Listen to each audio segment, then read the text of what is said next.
500 से अधिक रेलवे स्टेशनों,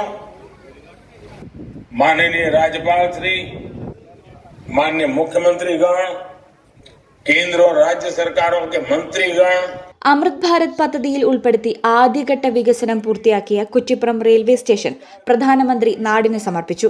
5 മാസം മുൻപ് നിർമ്മാണം ആരംഭിച്ച സ്റ്റേഷൻ വികസനത്തിന്റെ ശിലാസ്ഥാപനമാണ് പ്രധാനമന്ത്രി നിർവഹിച്ചത്.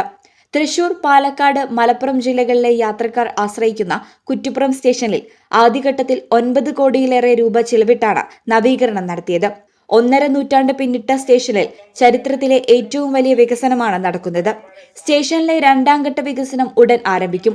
ഉദ്ഘാടന ചടങ്ങിൽ E T. Muhammad Basheer MP, Palakkad divisional railway manager Arunkumar Chaturvedi, K Abid Hussain Thangal MLA എന്നിവർ പങ്കെടുത്തു.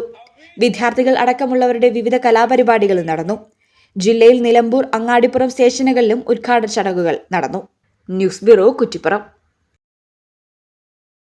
ഞങ്ങളെപ്പറ്റി നിങ്ങൾക്കല്ലേ കൂടുതൽ അറിയുന്നത്? പരിശുദ്ധിയുടെ സുവർണ പാരമ്പര്യം. Hayath golden diamonds, Valanchery.